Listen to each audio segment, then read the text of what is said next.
We live in the world believing that every event must have a reason. When something happens, we search for the cause, as if somewhere there must be a switch that explains everything. But the more carefully we look, the more the world begins to resemble a network of possibilities rather than a single clear answer. There is no why in the world. Cause and effect, type 1. A was set out on a journey through the desert, carrying a single bottle of water. B, intending to kill A, replaced the water in A's bottle with sand. C, feeling thirsty, took advantage of the moment when A was asleep and stole A's water bottle, even though C knew that this action might lead to A's death. A had no water and eventually died of thirst. Cause and effect. Type 2. One day, Father got up from bed. However, his back hurt so badly that he could barely move. Realizing that he could not go to meet a friend he had planned to see, he called his friend and said, "My back was already hurting yesterday, but I went to the bathhouse, soaked in hot water for a while, and did some stretching, and it seemed to get better. After coming back from the bathhouse, I sat on the bed and watched TV for about an hour. Then I went to sleep. When I woke up, I could barely shuffle around, but I couldn't lift my leg at all, so unfortunately, I won't be able to go today." After hearing this, his son said to him, "Beds are bad for your back. I'll remove the mattress and frame, so you should start sleeping on the floor." Father replied, "No, I've always slept on the bed and it was fine. I must have strained my back while working yesterday." The son responded, "Beds are soft and sink down, so your back can't heal while you sleep. Your back is strained during the day, and it's strained again at night, so it's being overused, with no chance to recover." Father did not change his mind. At first glance, type 1 and type 2 may seem similar, but they are actually quite different. Let me explain them using the light switch model we learned in elementary school. Type 1 resembles a parallel circuit. B's action and C's action correspond to separate switches. They are connected in parallel, and if either one is pressed, the light turns on. In other words, even if B had not acted, A would still have died because of C's action. The bottle would not have been filled with sand, but it would have been stolen by C. Likewise, even if C had not acted, A would still have died because of B's action. The bottle would not have been stolen, but its contents would have been replaced with sand, and A would have died of thirst. However, this does not lead to the conclusion that both B and C should be declared innocent by a judge. Both B and C can be regarded as causes of A's death. Type 2 can be understood as a series circuit. Both conditions, sleeping on the bed and straining the back, must be satisfied for the light to turn on. In this case, the light corresponds to the back pain. If Father had done heavy work but his back had recovered overnight, there would have been no problem. If he had slept on the bed but had not done heavy work, there would have been no problem either. However, when both conditions are satisfied, the back pain occurs.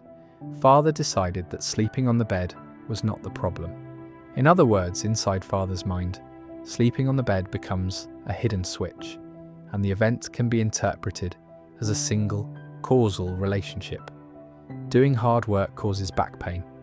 Now we can attempt a meta-interpretation of the interpretation itself. We can ask why Father adopted this single causal explanation. For instance, we might speculate that Father values his role as a father and his authority as an interpreter of causal relationships. With a bit more imagination, we might suggest that my father, gradually losing his position within the family as an economic provider, has become sensitive to his son's interference. Or perhaps he takes pride in the work he has done, or harbours resentment toward the son who pushed him to keep working despite his back pain.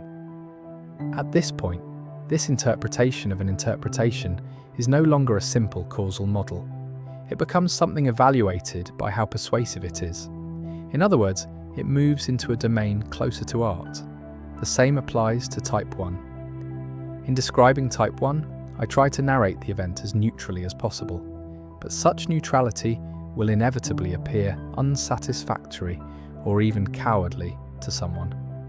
Imagine D, a friend of A who had spent his entire life dealing with A's foolishness and had grown thoroughly tired of it. D might say something like this: why did he even go into the desert with just one bottle of water? A was always like that. He constantly created situations where problems were bound to happen and then blamed others for them. If he was going to travel in the desert, he should at least have gone somewhere with a chance of rescue. Going out there alone like that? Does that make any sense? You keep talking about B and C, but the truth is simple. A died because he had no sense of responsibility for his own life. Do you believe that it is possible to explain causal relationships through a universally valid principle that provokes no emotional resistance from anyone? If such a principle exists, please tell me.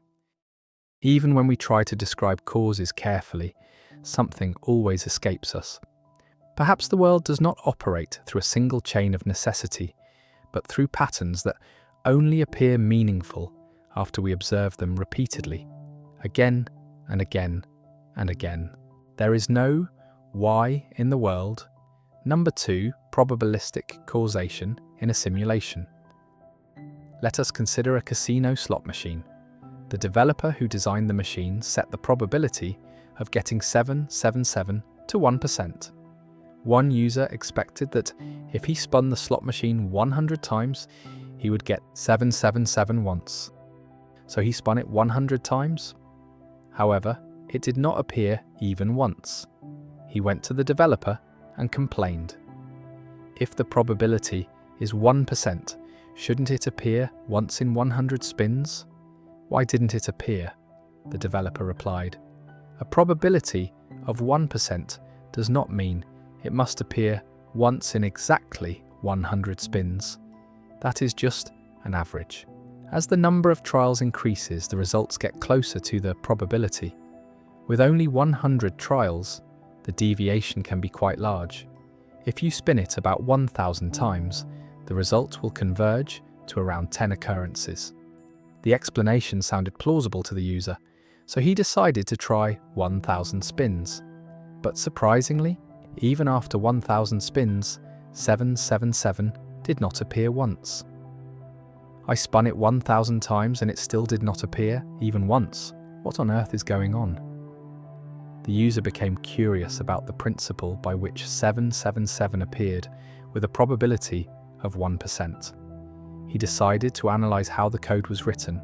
When he examined it, he discovered something unexpected. The developer had divided 1 second into 1,000 parts. If the action occurred between 0 milliseconds and 9 milliseconds, 777 would appear. If it occurred between 10 milliseconds and 999 milliseconds, it would not.